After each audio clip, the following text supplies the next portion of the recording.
Welcome dear students. आज की class में जो हमारा टॉपिक है ध्यान से सुनेंगे। कौन सा टॉपिक है? टॉपिक है दैनिक जीवन में पीएच का महत्व। क्या टॉपिक है? दैनिक जीवन में पीएच का महत्व। और इस टॉपिक से संबंधित क्या क्या पॉइंट्स हम लोग स्टडी करने वाले हैं, पहले हम आपको ये बता देते हैं। कौन कौन से टॉपिक्स हैं?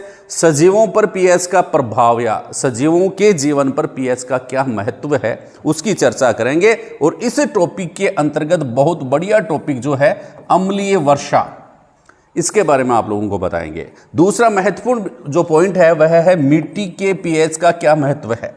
मिट्टी जो है ना, उसके पीएच का भी बहुत अधिक महत्व है। क्या महत्व है उसकी हम चर्चा करेंगे। भोजन के पाचन में पीएच का महत्व, इसकी चर्चा करेंगे। हमारे दांतों पर पीएच का क्या प्रभाव पड़ता है, इसका अध्ययन करेंगे। और कांटे या डंक, कांटे चुभ जाते हैं, डंक चुभ जाते हैं, मधुमक्खी ने डंक मार दिया है, तो उस स्थिति में हम क्या करेंगे, इन सभी पॉइंट्स की आज की क्लास में हम चर्चा करने वाले हैं। ठीक है बच्चा, तो क्लास को ध्यान से देखेंगे और कॉपी पेन लेकर के बैठेंगे। ठीक है, क्योंकि क्लास कौन सी है? नोट्स बनाने वाली क्लास है, तो नोट्स जरूर बना लें। ठीक है, क्लास अच्छी लगे तो उसको शेयर भी कर दें। शुरू करेंगे बच्चा। पहला टॉपिक है सजीवों पर पीएच का प्रभाव। ठीक है, तो आप इस टॉपिक को लिख लीजिए। पहले बड़े ध्यान से इस क्लास को स्टडी करेंगे। पहला टॉपिक कौन सा हो गया? पीएच का दैनिक जीवन में प्रभाव हम लोग स्टडी कर रहे हैं। और पहला टॉपिक हमारा बनता है कौन सा? सजीवों पर पीएच का प्रभाव। सजीवों पर पीएच का महत्व या पीएच का प्रभाव। बहुत बढ़िया पॉइंट है। बहुत सारे जनरल साइंस के पर्सन इस टॉपिक से बनने वाले हैं। तो देखिए, सजीवों पर पीएच का प्रभाव क्या पड़ता है। देखिए, हमारा शरीर जो होता है ना, हमारे शरीर में जितनी भी मेटाबॉलिक रिएक्शंस होती हैं, जितनी भी उपापचयी क्रियाएं होती हैं, वो किसके नियंत्रण में होती है? पीएच का उसके ऊपर बहुत अधिक प्रभाव पड़ता है।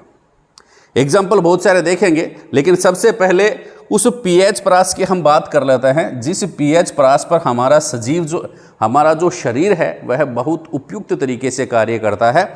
तो वो पीएच, ठीक है, सजीवों यानी कि मनुष्य के, सजीवों के शरीर लिख लो आप, सजीवों के शरीर के लिए उपयुक्त पीएच परास, ये ध्यान में रखना, उपयुक्त पीएच परास। पीएच परास का मतलब क्या हुआ? वह रेंज जहां तक हमारा शरीर बहुत बढ़िया तरीके से काम कर सकता है। अगर अपने बॉडी में जो भी फ्लूइड्स हैं उनका पीएच संतुलित रहे, तो वह पीएच परास कौन सा है बच्चा? वह पीएच परास है 7 से लेकर 7.8 तक। जो हमारा शरीर जो है इस पीएच परास के बीच, इन दो बिंदुओं के बीच में बहुत अच्छी तरह से कार्य करता है, जो हमारे शरीर के लिए उपयुक्त पीएच परास है। ठीक है, लेकिन समस्या हो रही है यहां पर। जो भी सजीव हैं उनके लिए उपयुक्त पीएच परास तो 7 से 7.8 है। लेकिन क्या है, वर्षा जो है ना, वर्षा जल का पीएच वो विभिन्न सजीवों को प्रभावित करता है। विभिन्न सजीवों को क्या करता है? प्रभावित करता है। कि बहुत सारे प्राणी अलग अलग, हम तो क्या रहते हैं बच्चा, कोई घर में रहते हैं, आवास बना करके रहते हैं, लेकिन बहुत सारे सजीव जो होते हैं वो आवासों में नहीं रहते हैं, वो खुले में रहते हैं। ठीक है ना, खुले आसमान के, जिसको अपन कहते हैं, खुले आसमान के नीचे रहते हैं। तो वर्षा जल का पीएच जो है ना, वह उनको बहुत अधिक प्रभावित करता है। कैसे? कि वर्षा जल होती है ना, वर्षा जल, आपके दिमाग में आ रहा होगा सर, वर्षा जल जो होती है, जो होता है उसका पीएच जो होता है वो किस प्रकार की वर्षा होती है ये, तो आप बताएंगे वर्षा जो होती है ना, जो भी वर्षा होती है वो जनरली उसका जो पीएच होता है ना वह अम्लीय होता है। कौन सा होता है बच्चा? अम्लीय। लेकिन इसका मतलब ये नहीं है कि सभी प्रकार की वर्षा को हम क्या कह दें? अम्लीय वर्षा कह दें। ऐसा नहीं है कि वर्षा जल जो होता है ना उसका पीएच लगभग कितना, कैसा होता है? 5.6 के आसपास होता है। कितना होता है? 5.6 के। भाई, वर्षा का जल का पीएच जो होता है लगभग सभी जीवों को प्रभावित करता है। और वर्षा जल का पीएच जो होता है वह 5.6 होता है। 5.6 को हम क्या कहेंगे? दुर्बल अम्लीय रहता है। वर्षा जल का पीएच जो सामान्य वर्षा होती है ना उसका पीएच दुर्बल अम्लीय होता है। ठीक है, यानी कि अम्लीय होता है। यह जो सामान्य वर्षा, वर्षा दो प्रकार की होती है बच्चा, एक तो होती है सामान्य वर्षा जिसकी हम बात कर रहे हैं। सामान्य वर्षा जो होती है उसका पीएच होता है 5.6 के आसपास। कितना होता है? 5.6 के आसपास होता है, या अपन यूं कहें कि 5.3 से 5.6 के आसपास वर्षा जल का पीएच रहता है। 5.3 से 5.6 के आसपास जो नॉर्मल रेन होती है उसका, ठीक है। लेकिन क्या हुआ कि जब अगर पर्यावरणीय प्रदूषण हो जाए, पर्यावरण का प्रदूषण होता ही है, पर्यावरण प्रदूषण अगर होता है तो क्या होगा भाई? होगा यह कि जो अम्लीय जो वर्षा जो है ना उसका पीएच जो होता है वह 5.6 से कम हो जाता है। किससे कम हो जाता है? 5.6 से कम। और अपन यूं कहें कि अगर 4.2 से 4.4 के बीच में आ जाए कि लगभग रहे, तो उस वर्षा को हम नाम देते हैं बच्चा, कौन सी वर्षा? अम्लीय वर्षा। कौन सी वर्षा कहेंगे? अम्लीय वर्षा कहेंगे, ठीक है। अम्लीय वर्षा जो होती है इससे क्या फर्क पड़ता है कि जो जीवधारी हैं, जो घर से बाहर रहते हैं, उनके लिए उत्तरजीविता जो होती है वह कठिन हो जाती है। वो ढंग से जीवन व्यतीत नहीं कर पाते हैं। क्या कठिन हो जाती है? उत्तरजीविता। उत्तरजीविता शब्द आप ध्यान में रखेंगे, वो सर्वाइव नहीं कर पाते हैं बाहर के वातावरण में, क्योंकि जो जल आ रहा है उसमें एसिड आ रहा है। जल आ रहा है उसमें क्या आ रहा है बच्चा?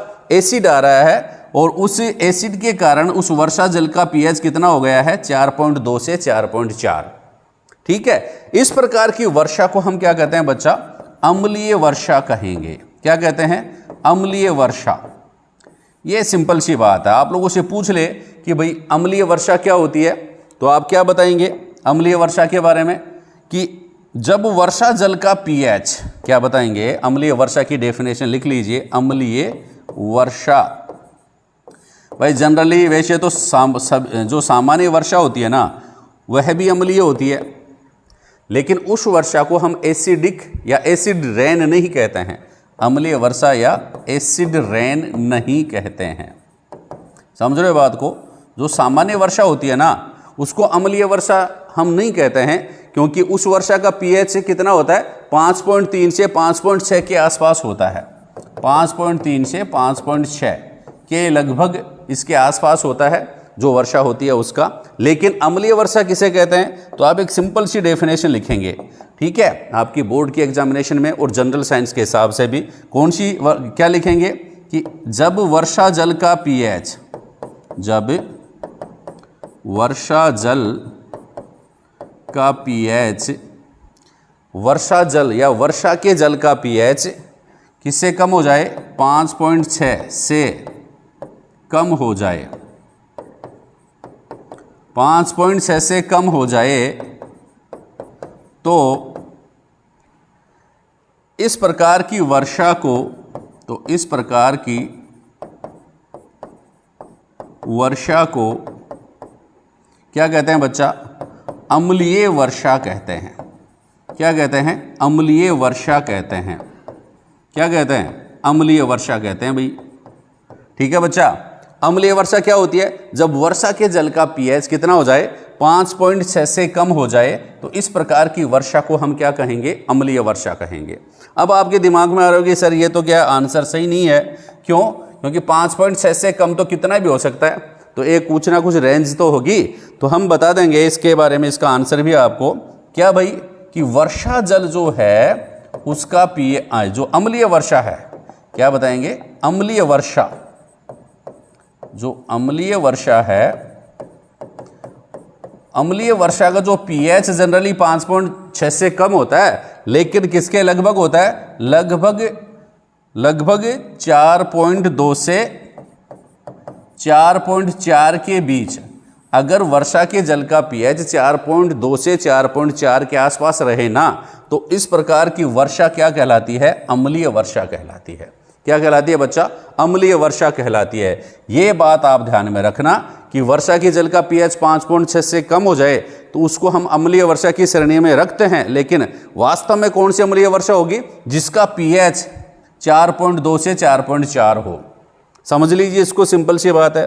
अरे भाई वर्षात तो क्या होती है, आजकल हो ही रही है ना, वर्षात डेली हो रही है, ठीक है, वर्षात होती है। और वर्षात जनरली नॉर्मली होती है, ये बादलों से क्या भाई बूंदें गिरती हैं, बारिश होती है कि नहीं होती है, बिल्कुल, ठीक है। बरसात जो हो रही है, नॉर्मल बरसात जो होती है वो तो ठीक है, ये बारिश हो रही है भाई, बादलों से बारिश हो रही है, लेकिन इसको कौन सी वर्षा को कौन सी वर्षा को अपन अम्लीय वर्षा कहेंगे, ये खास बात है। आज हुई थी वो वर्षा अम्लीय है, या इससे पहले हुई थी वो वर्षा अम्लीय है, या उससे पहले वर्षा हुई थी वो अम्लीय है।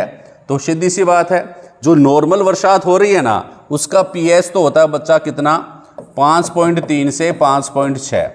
कैसे आप कैलकुलेट करेंगे, आपके पास पीएच मापक्रम होगा, उस पीएच मापक्रम से बरसात हो रही है, अंदर लगा ली कोई बाल्टी लगा ली या कोई भी पात्र लगा लिया, इसका पानी एकत्र किया, ठीक है, एकत्र कर लिया, और इस पानी का पीएच आपने कैलकुलेट किया।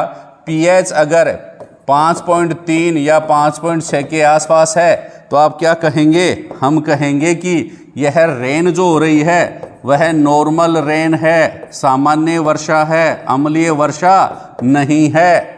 लेकिन अगर आपको मालूम पड़ा कि इस वर्षा का जो पीएच है वह 5.6 से कम है, किससे कम है, 5.6 से कम है, यानी कि लगभग आपके पीएच आया 4.2 से 4.4, तो इस प्रकार की वर्षा अम्लीय वर्षा कहलाती है बच्चा। इस वर्षा का ही हम क्या नाम दे देंगे, एसिडिक या एसिड रेन, ठीक है, अम्लीय वर्षा इसका हम नाम दे देंगे। क्या नाम दे देंगे, अम्लीय वर्षा। कौन सी वर्षा का, जिस वर्षा का पीएच 4.2 से 4.4 के लगभग हो या फिर 5.6 से कम हो, उस वर्षा को हमने नाम दे दिया है कौन सी वर्षा, अम्लीय वर्षा। अब पूछेंगे सर कारण क्या है, तो इसकी थोड़ी बहुत अपन जानकारी प्राप्त कर लेते हैं। क्या जानकारी प्राप्त करेंगे कि अम्लीय वर्षा जो है, इसको थोड़ा सा व्यवस्थित कर लेते हैं भाई। अम्लीय वर्षा जो होती है उसके बारे में सबसे पहले एक वैज्ञानिक थे जिसको अपन ये कहेंगे कि RAS, ठीक है, क्या नाम है, R से रॉबर्ट, R से रॉबर्ट, S से क्या हो जाएगा, एंग्विस, ठीक है, रॉबर्ट एंग्विस, और S से स्मिथ, ठीक है, रॉबर्ट एंग्विस स्मिथ।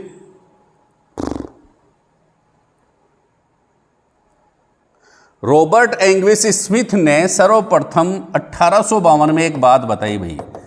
कब, 1852, 1852 में। किसने बात बताई, रॉबर्ट एंग्विस स्मिथ, ठीक है, R से रॉबर्ट, S से एंग्विस और S से स्मिथ।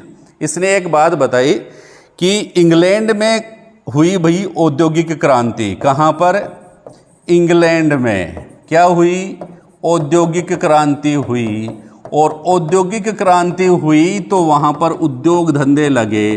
क्या लगे बच्चा, उद्योग धंधे लगे, और उद्योग धंधे लगे तो वहाँ पर जैविक ईंधन जले। क्या जले भाई, जैविक ईंधन जले, ईंधन जले ना, कोयला, पेट्रोल, तभी तो कारखाने चले, ठीक है ना। जैविक ईंधन जले, और जैविक ईंधन ये जले तो क्या हुआ, पर्यावरणीय प्रदूषण हुआ। क्या हुआ, पर्यावरण प्रदूषण हुआ, और इस पर्यावरण प्रदूषण की वजह से ही क्या हुई है, एसिड रेन हुई है। कि क्या हुई है, एसिड रेन, एसिड रेन हुई है। यह बात किसने बता दी, रॉबर्ट एंग्विस स्मिथ ने बता दी। कब, 1852 में। सबसे पहले तब अपने को मालूम पड़ा कि कोई ना कोई अम्लीय वर्षा जो आ रही है उसमें कोई ना कोई अम्लीय पदार्थ गिर रहा है। क्या बताया इसने, रॉबर्ट एंग्विस स्मिथ ने, कि आपने जो कल कारखाने लगाए हैं उनसे जो धुआं निकल रहा है, उस धुआं में क्या है, कुछ ऑक्साइड हैं, नाइट्रोजन के ऑक्साइड हैं, कुछ सल्फर के ऑक्साइड हैं, नाइट्रोजन के ऑक्साइड हैं और कुछ सल्फर के ऑक्साइड हैं। इसने ये भी बता दिया कि लगभग जितना SO2 निकलता है उसका 2/3 भाग जो होता है वो जो बिजली बनाते हैं, इलेक्ट्रिक पावर, जो जल विद्युत संयंत्र या विद्युत संयंत्र जिसको कहते हैं, जहां पर बिजली बनती है, वहां पर जो जैविक ईंधन काम में लिया जाता है, पेट्रोल, कोयला, जो भी पानी को गर्म करने के लिए, वहां पर सर्वाधिक मात्रा में जितनी SO2 गैस निकलती है उसका 2/3 भाग उन संयंत्रों से निकलता है, और नाइट्रोजन ऑक्साइड जो निकलती है NOx, उसका 1/4 भाग इन संयंत्रों से निकलता है, जिसके कारण अम्लीय वर्षा होती है। किसने बता दी भाई? रॉबर्ट एंग्विस स्मिथ ने। मतलब प्रश्न ये बनकर के निकलेगा, क्या निकलेगा कि पर्यावरण प्रदूषण का अम्लीय वर्षा के साथ संबंध बताने वाले प्रथम वैज्ञानिक कौन थे? क्या प्रश्न बनेगा? प्रश्न देख लीजिए। प्रश्न ये बनेगा कि पर्यावरण प्रदूषण के कारण क्या होती है बच्चा? अम्लीय वर्षा होती है। अम्लीय वर्षा होती है। किसने बता दिया? रॉबर्ट। किसने बता दिया? रॉबर्ट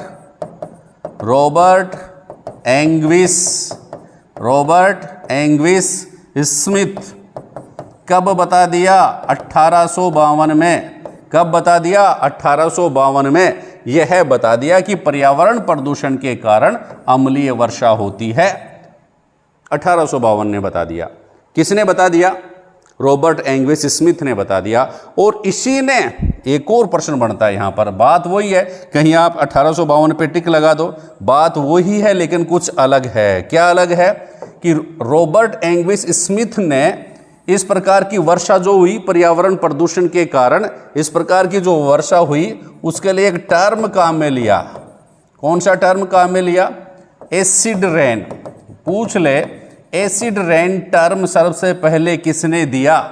यह शब्द किसने काम में लिया? तो आप क्या बताएंगे? रॉबर्ट एंग्विस स्मिथ ने लिया। किसने लिया? रॉबर्ट एंग्विस स्मिथ ने काम में लिया।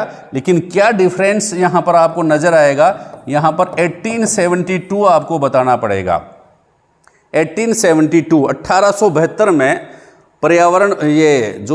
पर्यावरण प्रदूषण के कारण जो वर्षा हो रही थी, जिसका pH अम्लीय था, उसके बारे में एसिड रेन शब्द सर्वप्रथम रॉबर्ट एंग्विस स्मिथ ने दिया था। कब? 1872 में दिया था। बात समझ में आ गई? अब देखिए, ये भी बता दिया। आप लोगों से पूछ ले कि सर अम्लीय वर्षा के कारण क्या हैं, तो अम्लीय वर्षा के कारणों की थोड़ी सी और चर्चा कर लेते हैं। ये थोड़ी सी हिस्ट्री थी। अम्लीय वर्षा के कारण, अम्लीय वर्षा के कारण क्या कारण है अम्लीय वर्षा के? तो जैसे रॉबर्ट एंग्विस स्मिथ ने बताया था कि 2 प्रकार की मुख्यतः देखो, जो भी पर्यावरण प्रदूषण होता है उससे 3 प्रकार की गैसें या 3 प्रकार के पार्टिकल्स निकलते हैं। एक तो कार्बन, एक सल्फर, एक नाइट्रोजन। ठीक है? कार्बन, सल्फर व नाइट्रोजन जो होते हैं ना, ये ठीक, तो कार्बन जो होता है, जब भी इसका दहन होता है तो ये क्या बनाता है बच्चा? कार्बन डाइऑक्साइड गैस निकलती है। और सल्फर जो होता है, सल्फर डाइऑक्साइड गैस। और नाइट्रोजन जो होता है वो नाइट्रोजन के ऑक्साइड बनाता है।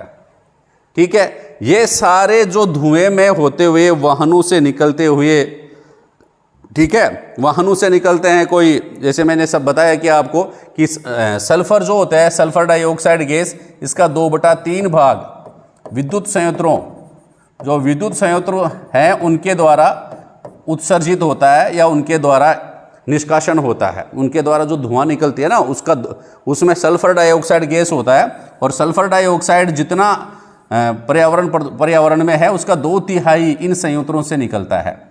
ठीक है? और नाइट्रोजन के ऑक्साइड जो होते हैं ना, उनसे क्या होता है? नाइट्रोजन के ऑक्साइड जो होते हैं, उनका जितना नाइट्रोजन के ऑक्साइड निकलते हैं उसका 1/4 भाग जो होता है वह इन विद्युत संयंत्रों से निकलता है। क्योंकि विद्युत संयंत्रों में किसका उपयोग किया जाता है? जीवाश्म ईंधनों का उपयोग किया जाता है। किसका उपयोग किया जाता है? जीवाश्म ईंधनों का। तो जीवाश्म ईंधनों का उपयोग करता है ना, तो जो धुआं निकलती है उनसे क्या निकलते हैं भाई? सल्फर के ऑक्साइड व नाइट्रोजन के ऑक्साइड। ठीक है? इसके अलावा कार्बन डाइऑक्साइड तो जनरली निकलती रहती है। बात समझ में आ गई? तो 3 मुख्य गैस हैं, carbon dioxide gas, sulphur dioxide gas और नाइट्रोजन ऑक्साइड जो होते हैं ना, नाइट्रोजन के ऑक्साइड, ये वर्षा के अम्लीय pH यानी कि अम्लीय वर्षा अम्लीय पीएच का कारण है। लेकिन क्या, जैसे कार्बन डाइऑक्साइड गैस है, ध्यान से देखेंगे इसको कि कार्बन डाइऑक्साइड जैसे ही वर्षा होती है ना, कार्बन डाइ ये करती क्या है, ये तीनों गैसें, जैसे मान लो बरसात हो गई, ये तो गैसें तो धुएं के द्वारा चली गई ना वातावरण में। कौन कौन सी गैस, कार्बन डाइऑक्साइड गैस चले गई, नाइट्रोजन के ऑक्साइड चले गए, सल्फर के ऑक्साइड चले गए। ठीक है, यहाँ पर एक बात और बता देता हूँ कि जैसे सल्फर डाइऑक्साइड है, नाइट्रोजन के ऑक्साइड है। सल्फर डाइऑक्साइड का 2/3 भाग विद्युत संयंत्र से प्राप्त होता है, लेकिन इसके अलावा भी सल्फर डाइऑक्साइड गैस जो निकलती है, इसका मतलब ये मत समझना कि भाई सिर्फ मनुष्य ही सल्फर डाइऑक्साइड गैस निकालता है, ऐसा नहीं है। देखो, जो कोई भी ज्वालामुखी जो होती है, ज्वालामुखी उद्गार, ज्वालामुखी जब प्रस्फुटित होती है ना, तो उससे भी कौन सी गैस निकलती है बच्चा, सल्फर डाइऑक्साइड गैस निकलती है। ज्वालामुखी विस्फोट जब होता है, ज्वालामुखी उद्गार जब होता है, तब सल्फर डाइऑक्साइड गैस उस समय भी निकलती है। इसके अलावा नाइट्रोजन के ऑक्साइड जो होते हैं ना, बिजली कड़कती है क्या, बिजली कड़कती है ना, बिजली जब बरसात होती है तो बिजली भी कड़कती है। ठीक है, बिजली कड़कती है, जिसको बिजली चमकती है। तो जब भी लाइटनिंग स्ट्राइक होती है ना, तब भी क्या होती है बच्चा, जो वायुमंडल की नाइट्रोजन जो होती है, वो बिजली कड़कने से बहुत उच्च ताप उत्पन्न होता है, और उच्च ताप उत्पन्न होने से ये नाइट्रोजन के यौगिकों में बदल जाती है, नाइट्रोजन के ऑक्साइडों में। नाइट्रोजन जो वायुमंडल का वह इसमें बदल जाता है, नाइट्रोजन के ऑक्साइडों में बदल जाता है। अब देखिए तीनों की क्या भूमिका रहेगी, तीनों की यह भूमिका रहेगी कि जो कार्बन डाइऑक्साइड जब भी वर्षा होगी, ये गैसें किसमें हैं, वायु में है, वायु में है। अगर वायु में है ना, तो ये इनके कण जो होते हैं ना, वो जमीन पर गिरेंगे। ठीक है, अगर वर्षात नहीं हो रही है ना, तो भी जमीन पर गिरने वाले हैं ये, और अगर वर्षा हो रही है तो भी ये जमीन पर गिरेंगे। अगर वर्षा नहीं हो रही है ना, तो इस प्रकार की ड्राई एसिड जो है ना, ड्राई एसिड इसको कहेंगे अपना, ड्राई एसिड रेन। ठीक है, इनके कण जो होते हैं मिट्टी में गिर जाते हैं, और मिट्टी में गिरने के बाद जब बरसात होती है ना, तो पानी में घुल जाते हैं। ये कण पहले सल्फर के, नाइट्रोजन के, कार्बन के, ये मिट्टी में गिर जाएंगे पहले, ये ज़्यादा खतरनाक है। ठीक है, इसका क्योंकि इसका अपन कैलकुलेशन नहीं लगा सकते कि पहले ही गिर गई पानी में, और जैसे ही पानी में गिरेगी वहाँ का पीएच जो है ना, वो ऑटोमेटिक मिट्टी का पीएच चेंज हो जाएगा। तो ये भी इसका कैलकुलेशन हम लगा नहीं पाते हैं। लेकिन जैसे ही वर्षा होती है, वर्षा का जो पानी है या H2O है, वह इनसे क्रिया करता है। किनसे, कार्बन से भी क्रिया करेगा, नाइट्रोजन से भी क्रिया करेगा, नाइट्रोजन के ऑक्साइड से भी क्रिया करेगा, और सल्फर के ऑक्साइड से भी क्रिया करेगा। सबसे पहले अपन ले लेते हैं किसके साथ क्रिया, भाई कार्बन डाइऑक्साइड गैस जो है वह इस पानी के साथ क्रिया करेगी। वर्षा हो रही है, कार्बन डाइऑक्साइड इसके साथ क्रिया कर रही है, तो कौन सा अम्ल बनाती है, H2CO3। क्या बनाती है बच्चा, H2CO3 बनाती है। यह बनाती है हमेशा जब नॉर्मल रेंज होती है, तब भी इस H2CO3 के कारण, देखिए इस H2CO3 के कारण सामान्य वर्षा, ध्यान से देखना मैंने शब्द लिखा है सामान्य वर्षा, सामान्य वर्षा का पीएच कितना होता है, 5.6 के लगभग होता है। 5.6 से अधिक होता है, ये अपन मान लें 5.3 से 5.6 से 5.3 से लेकर के 5.6 तक, या इससे थोड़ा अधिक। ठीक है, तो ये सामान्य वर्षा जो होती है उसका पीएच निर्धारण का कार्य कौन सा अम्ल करता है, H2CO3 यानी कि कार्बोनिक अम्ल। ध्यान से देखना इस पॉइंट को, क्योंकि यह बहुत इंपॉर्टेंट प्रश्न है, कार्बोनिक अम्ल।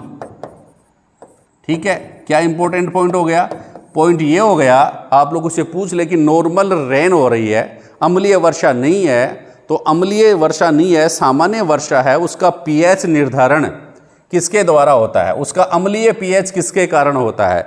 तो ऑप्शन में अगर कार्बन डाइऑक्साइड आए तो वो भी सही है, और अगर ऑप्शन में H2CO3 आए तो ये इससे सही है। और अगर इन दोनों को ही सही माने, जैसे मान लो ऑप्शन ए में आ गया CO2, ऑप्शन बी में आ गया H2CO3, ऑप्शन सी में आ गया ए व बी दोनों, और ऑप्शन डी में आ गया नन ऑफ दीज, और कोई दे देंगे ऑप्शन डी में। ये मान लो कि यहाँ लिख दे, क्या लिख दे, लिख दे भाई डी में HNO3, ठीक है, क्या लिख दे, HNO3 नाइट्रिक अम्ल लिख दिया। तो आप कहीं डी पे टिक मत लगा देना, आपका सही आंसर क्या हो जाएगा, ए व बी दोनों। ठीक है, और एकदम एग्जैक्ट अगर इसके अलावा CO2 की जगह और कोई हो अम्ल, H2SO4 हो और फिर H2CO3 हो और फिर यहाँ पर जिसको कहे HCl हो, तो आपको सेलेक्ट कौन सा करना पड़ेगा, H2CO3। मतलब सामान्य वर्षा जो है उसका pH निर्धारण किसके द्वारा होता है, कार्बोनिक अम्ल के द्वारा होता है। किसके द्वारा होता है, कार्बोनिक अम्ल। मतलब आपने ये देख लिया होगा कि अम्लीय वर्षा जो होती है ना, वह सूखी भी हो सकती है और अम्लीय वर्षा जो है वह गीली भी हो सकती है। समझ गए ना, ड्राई भी हो सकती है और वेट भी हो सकती है। ड्राई कब, जब पोल्यूशन हो रहा है, धुआं निकल रहा है, आसमान में जा रहा है लेकिन वर्षा नहीं हो रही है, वह धुआं में उपस्थित कण ही वापस मिट्टी में गिर रहे हैं, तो इस प्रकार की जो वर्षा जो है ना, उसको अपन सूखी अम्लीय वर्षा कहेंगे। और जब वर्षा हो रही है तब वर्षा जल के साथ ये पोल्यूटेंट जो हैं, प्रदूषक जो हैं, वो क्रिया करके अम्ल बनाते हैं और फिर वह जमीन पर गिरती है, तो इसको हम क्या कहेंगे बच्चा, अम्लीय वर्षा कहेंगे, वेट एसिड रेन कहेंगे। ठीक है, चलो तो नेक्स्ट और देखेंगे। इसके आगे क्या भाई, कि दूसरे प्रकार की जो गैस थी वायुमंडल में, वह कौन सी थी बच्चा, नाइट्रोजन के ऑक्साइड जो होते हैं, ये भी जल के साथ अगर क्रिया करते हैं तो क्या बनाते हैं, नाइट्रिक अम्ल बनाते हैं, HNO3। क्या बनाते हैं, HNO3 बनाते हैं। क्या नाम है इसका, HNO3 का क्या नाम है, नाइट्रिक अम्ल। क्या बनाते हैं, नाइट्रिक अम्ल बनाते हैं। क्या बनाते हैं बच्चा, नाइट्रिक अम्ल बनाते हैं। इसी प्रकार जो सल्फर डाइऑक्साइड गैस है SO2, यह भी पानी के साथ क्रिया करती है, तो क्या बनाती है, H2SO4 सल्फ्यूरिक अम्ल, H2SO4 दोनों ही, ये कौन से अम्ल हो गए बच्चा, सल्फ्यूरिक अम्ल। तो ये दोनों ही क्या है बच्चा, स्ट्रॉन्ग एसिड हैं। दोनों ही किस प्रकार के एसिड हैं, स्ट्रॉन्ग एसिड हैं, दोनों ही स्ट्रॉन्ग एसिड हैं। HNO3 व H2SO4 इन दोनों स्ट्रॉन्ग एसिड हैं, इसलिए इन दोनों, ये जो दोनों एसिड्स जो होती हैं वो किस में घुल जाती हैं, वर्षा के पानी में घुल जाती हैं। और जब इस वर्षा का पानी का pH कितना हो जाता है, लगभग हो जाता है 4.2 से 4.4, और 4.2 से 4.4 अगर वर्षा का pH है तो इसको हम क्या कहेंगे, अम्लीय वर्षा कहेंगे। क्या कहेंगे बच्चा, अम्लीय वर्षा कहेंगे। ठीक है, क्या कहेंगे, अम्लीय वर्षा कहेंगे। pH कितना, 4.2 से 4.4, ऑप्शन में मिले 5.6 से कम, तो वो भी आपका आंसर सही है। 5.6 से कम अगर पूछे तो वह भी आपका आंसर सही है। 4.2 से 4.4 अगर ऑप्शन में हो तो वह भी आंसर सही है। और अगर आपसे पूछे कि अम्लीय वर्षा का कारण कौन कौन सी अम्ल हैं, तो आप ध्यान में रखेंगे दोनों सूत्र, HNO3 और H2SO4, दोनों नाम नाइट्रिक अम्ल और सल्फ्यूरिक अम्ल। ठीक है बच्चा, ये था अम्लीय वर्षा का कारण कि अम्लीय वर्षा क्यों होती है। जब इस प्रकार की वर्षा जो होती है ना, ज़मीन पर गिरती है, तो उसकी जीवधारी जो हैं यहाँ पर ज़मीन पर रहने वाले, पानी में रहने वाले, हवा में रहने वाले, ठीक है, इसके अलावा जो इमारतें हैं, बड़ी बड़ी इमारतें हैं, लोहे के पुल हैं, ठीक है, एल्युमिनियम की जो मेटल्स के बने हुए जितने भी सामग्री बाहर है, ठीक है, वो इनके ऊपर अगर एसिड युक्त जो पानी गिरेगा, यानी कि ऐसी वर्षा गिरेगी जिसमें अम्ल घुला हुआ हो, तो वह उसको प्रभावित करेगी, उसकी गुणवत्ता को नष्ट करेगी। ये सिंपल सी बात है, ये बात आप ध्यान में रखना। तो ये फर्स्ट पॉइंट अपना था क्या, कि सजीवों पर pH का क्या प्रभाव पड़ता है और अम्लीय वर्षा क्या होती है। अब देखिए मिट्टी के pH का महत्व है। देखिए मिट्टी का pH जो होता है ना, वह भी बहुत इंपॉर्टेंट है। तो अगला पॉइंट ले लेते हैं अपन, कौन सा, मिट्टी के pH का महत्व। दूसरा,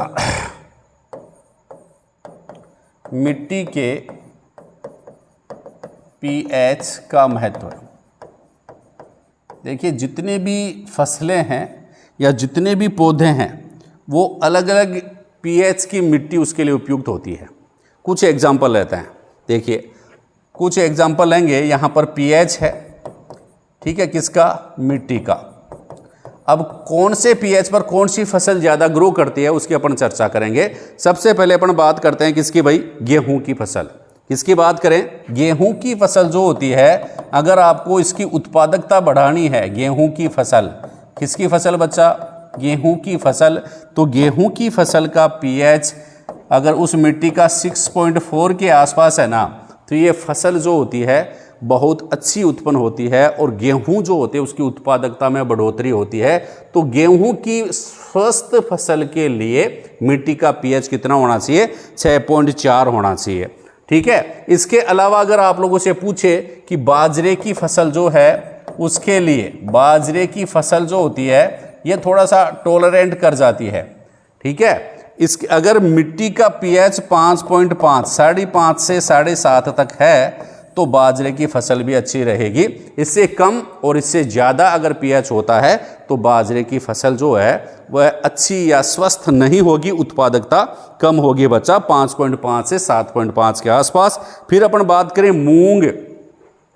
मूंग जो होता है, अगर आपको मूंग की अच्छी फसल चाहिए तो उसके लिए पीएच कितना होना चाहिए, 6.2 से 7.2 पीएच परिसर होना चाहिए। मतलब मूंग की फसल अगर आपको अच्छी चाहिए तो मिट्टी का पीएच कितना होना चाहिए, 6.2 से 7.2।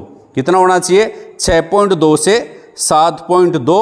और अगर मोठ की फसल भी चाहिए, ठीक है, मोठ की फसल भी चाहिए तो उसका पीएच 3.5 से 10 तक ये चल जाएगा। मोठ जो होता है लगभग सभी पीएच वाली मिट्टी में सर्वाइव करता है, 3.5 से 10 तक अगर पीएच है मिट्टी का तो भी मोठ की फसल आसानी से हो जाती है। बहुत सारी फसलें हैं, ठीक है, चना भी है, मूंगफली भी है। ठीक है। तो चना जो होती है ना वह 6 से 8 तक, चना अगर आपको अच्छी फसल चाहिए चने की तो पीएच होना चाहिए 6 से 8 के बीच, या 6 से कम अगर होता है तो वह चने की फसल को नुकसान करेगा, और अगर 8 से अधिक है तो वह चने की फसल को नुकसान करेगा। मूंगफली की फसल अगर आपको अच्छी लेनी है तो 6.5 से 7। ठीक है। इसका मतलब क्या है कि आंशिक अम्लीय मिट्टी का पीएच होना चाहिए। किसके लिए बच्चा, मूंगफली की फसल के लिए आंशिक अम्लीय मिट्टी का पीएच होना चाहिए। तो इन एग्जाम्पल से आप लोग समझ गए होंगे कि विभिन्न फसलों के लिए मिट्टी की उपयोगिता या मिट्टी के पीएच की उपयोगिता भिन्न भिन्न है। कैसे भाई, गेहूं की फसल के लिए पीएच उपयुक्त कौन सा है, 6.4, मोठ की फसल के लिए 3.5 से 10 तक, और जिसको अपन कहेंगे मूंग की फसल के लिए 6.2 से 7.2। ठीक है। मूंगफली की फसल के लिए जो पीएच चाहिए 6.5 से 7 के बीच में चाहिए। बाजरे की फसल 5.5 से 7.5, और चना जो है 6 से 8 पीएच वाली मिट्टी में बहुत अच्छी उत्पादकता देता है। ठीक है। अब नेक्स्ट अपना पॉइंट कौन सा है भाई, नेक्स्ट पॉइंट जो है पाचन में पीएच का महत्व। तीसरा पॉइंट क्या है, भोजन के पाचन में पीएच का क्या महत्व है। तो मैंने बता दिया, कई बार पूछ लेते हैं और ये बहुत इंपॉर्टेंट बात है, बता ही देंगे इसको।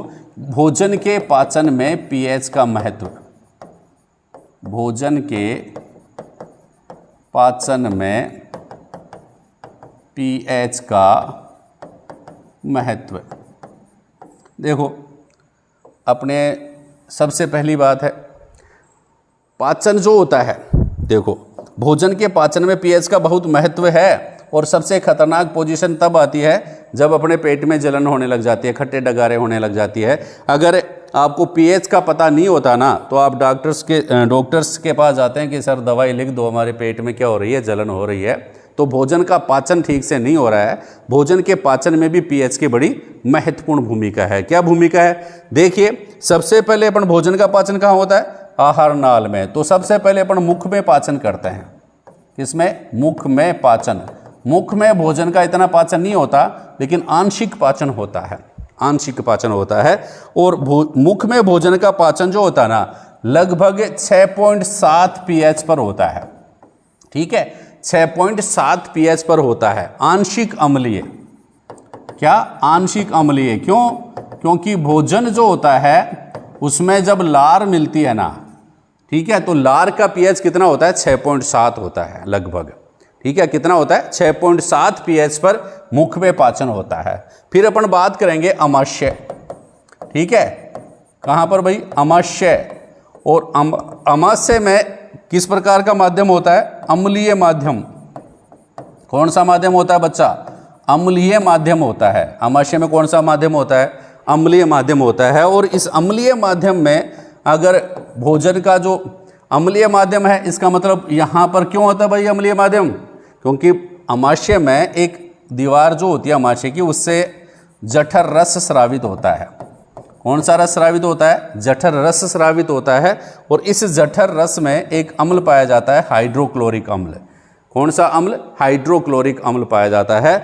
और इसलिए इस हाइड्रोक्लोरिक अम्ल के कारण जठर रस का pH लगभग 1.2 के आसपास होता है। ठीक है, 1.2 के आसपास जठर रस का pH होता है। कहने का मतलब अमाशय जो होता है उसमें भोजन का पाचन अम्लीय माध्यम में होता है। फिर तीसरा पॉइंट आता है क्षुद्रांत्र में, क्षुद्रांत्र या छोटी आंत्र। क्षुद्रांत्र या छोटी आंत्र जो होती है इसमें भोजन का पाचन होता है, क्षुद्रांत्र या छोटी आंत्र में।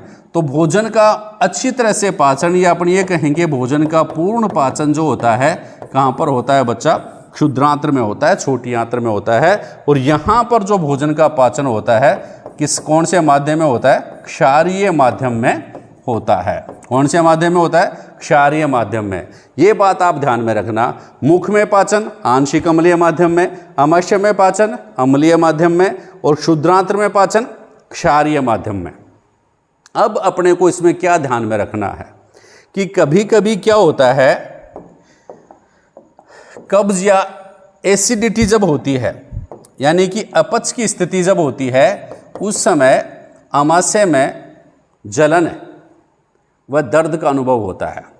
ठीक है, इसको क्या कहते हैं अपन, एसिडिटी कहते हैं। यह है, बहुत बार प्रश्न पूछ लिया जाता है कि एसिडिटी किसे कहते हैं, एसिडिटी।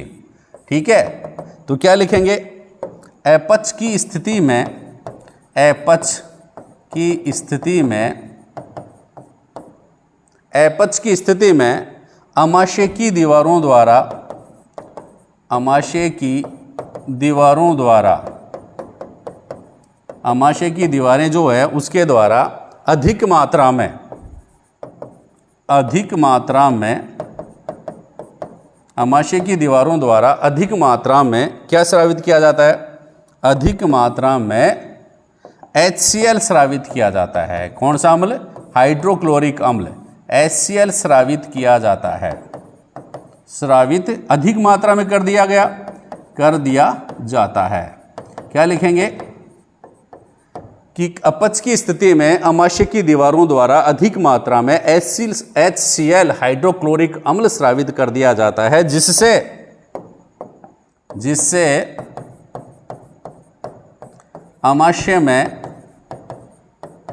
दर्द व जलन का अनुभव होता है।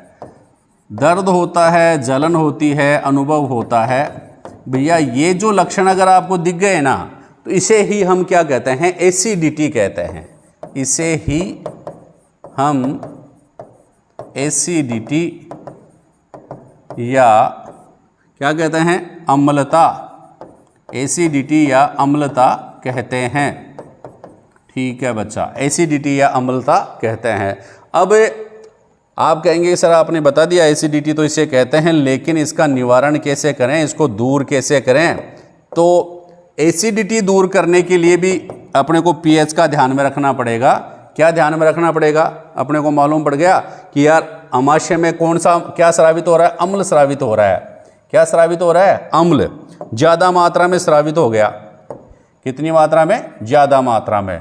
अब इस अम्ल को के प्रभाव को नष्ट कौन करे, तो हमने पिछले चैप्टर में पढ़ा था कि अम्ल के प्रभाव को अगर नष्ट करना है, अम्ल है इसके प्रभाव को नष्ट करना है तो किसी क्षार का प्रयोग करना पड़ेगा। किसका प्रयोग करना पड़ेगा, किसी क्षार का प्रयोग करना पड़ेगा। क्यों भाई, क्योंकि अम्ल जो होता है उसके साथ ये क्षार क्रिया कर लेगा और क्या बना लेगा, लवण व जल। क्या बना लेगा, लवण व जल बना लेगा और अम्ल का प्रभाव क्या हो जाएगा, खत्म हो जाएगा। और अपने को दर्द व जलन जो पेट में हो रही थी वह क्या हो जाएगी, खत्म हो जाएगी। ठीक है, तो इस एसिडिटी को दूर करने के लिए क्या करना पड़ेगा, अपने को कुछ दुर्बल क्षार लेना पड़ेगा। कौन सा क्षार लेना पड़ेगा, दुर्बल क्षार। ठीक है, उस कंडीशन में क्योंकि ये दुर्बल क्षार किसको दूर करता है, एसिडिटी को, इसलिए इसका नाम हम रख देंगे बच्चा एंटासिड। क्या नाम रख देंगे, एंटासिड रख देंगे। आप लोग पूछ ले सर एंटासिड, एंटासिड या प्रति अम्ल किसे कहते हैं, प्रश्न पूछ ले एंटासिड या प्रति अम्ल किसे कहते हैं, तो आप क्या बताएंगे कि एसिडिटी दूर करने वाले पदार्थ, एसिडिटी दूर करने वाले, एसिडिटी दूर करने वाले पदार्थों को क्या कहते हैं, पदार्थों को एंटासिड, एंटासिड कहते हैं। एसिडिटी दूर करने वाले पदार्थों को क्या कहते हैं, एंटासिड कहते हैं। क्या कहते हैं बच्चा, एंटासिड कहते हैं। अब आपको एक दो एग्जाम्पल भी आप लिख लीजिए, कौन कौन से हैं एग्जाम्पल, देखिए एग्जाम्पल। एक तो आप लाते हैं ना मार्केट से इनो साल्ट, इनो ऑन एसिडिटी गोन, तो ये एंटासिड पदार्थ है। दूसरा एग्जाम्पल, आप अगर घर में कुछ नहीं है तो खाने का सोडा, बेकिंग सोडा या सोडियम बाइकार्बोनेट भी इसमें आप काम में ले सकते हैं। बेकिंग सोडा या मीठा सोडा भी इसको कहते हैं, या फिर इसको खाने का सोडा भी कहते हैं, खाने का सोडा। कोई भी आप काम में ले लीजिए, आपको रिलीफ ज़रूर मिलेगा। अगर ये नहीं है तो इसके अलावा मैग्नीशियम हाइड्रोक्साइड MgOH2 भी इसके लिए आप काम में ले सकते हैं। MgOH2 यानी कि मैग्नीशियम हाइड्रोक्साइड, क्या है, मैग्नीशियम हाइड्रोक्साइड है बच्चा, लिखते जाओ इनको, मैग्नीशियम हाइड्रोक्साइड है। और इस मैग्नीशियम हाइड्रोक्साइड जो है ना, इसको अपन क्या कहते हैं, मिल्क ऑफ मैग्नीशिया भी कहते हैं। क्या कहते हैं, मैग्नीशियम का दूध, मिल्क ऑफ मैग्नीशिया। ये जितने भी एग्जाम्पल हमने यहाँ पर लिखे हैं ये सब क्या है बच्चा, इनमें सब में क्या होता है, दुर्बल क्षार होता है। क्या होता है, दुर्बल क्षार। और दुर्बल क्षार जो होता है ना, वह जो अधिक मात्रा में एसिडिटी जो अम्ल स्रावित हुआ है उसको उदासीन कर देगा, जिससे अम्ल का प्रभाव खत्म हो जाएगा, यानी कि एसिडिटी दूर हो जाएगी। तो प्रश्न क्या पूछ रहे एग्जाम में, एंटासिड या प्रति अम्ल किसे कहते हैं, तो आप क्या बताएंगे, एसिडिटी दूर करने वाले पदार्थों को एंटासिड कहते हैं। ठीक है बच्चा, एसिडिटी दूर करने वालों को क्या कहते हैं, एंटासिड कहते हैं। एग्जाम्पल क्या हो गया, इनोसाल्ट हो गया, सोडियम बाइकार्बोनेट हो गया, मिल्क ऑफ मैग्नीशिया हो गया। इसके अलावा मेडिकल में जो डाइजीन वगैरह मिलती हैं, डाइजीन भी लिख सकते हैं आप, डाइजीन, ये भी क्या करता है, एंटासिड है, यानी कि एसिडिटी दूर करता है। ठीक है, तो ये थी कुछ खास बातें। क्लास लंबी नहीं हो इसलिए इस क्लास को, इस टॉपिक को यहीं पर छोड़ेंगे आज। आगे के टॉपिक्स अपन अगली क्लास में देखेंगे। तब तक आप पढ़ते रहें, आगे बढ़ते रहें। थैंक यू, धन्यवाद।